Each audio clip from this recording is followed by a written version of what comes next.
Vă salut, dragi urmăritori ai acestui canal. Astăzi aș vrea să vă prezint una din rasele pe care le dețin eu, și anume rasa Lackenfender. Această rasă este de origine din Germania, dar se spune că este și din vecinătatea țărilor de jos, Olanda.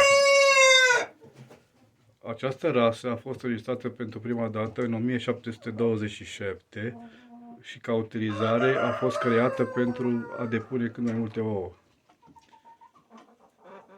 Este o rasă de ornament și are următoarele caracteristici, cum ar fi gâtul negru, coada neagră, picioarele de culoare albastră, lobii urechilor de culoare albă și cepul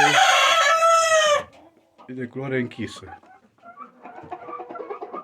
Depune până la 160 de ouă pe an, cu o greutate a ouălui de 50 de grame. Este o rasă foarte, foarte frumoasă și, cum v-am mai spus, este o rasă pentru ornament.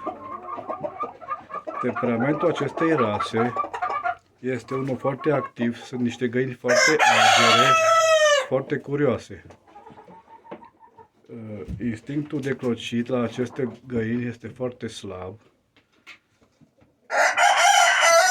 și rezistă la temperaturi foarte joase, dar este sensibilă la temperaturi înalte. Ca și imunitatea la aceste găini, adică imunitatea este foarte bună, rezistă foarte mult la anumite boli, nu se îmbolnăvește așa ușor.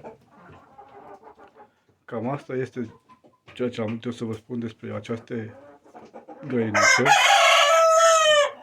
Vă mulțumesc pentru vizionare, mult noroc și Doamne ajută!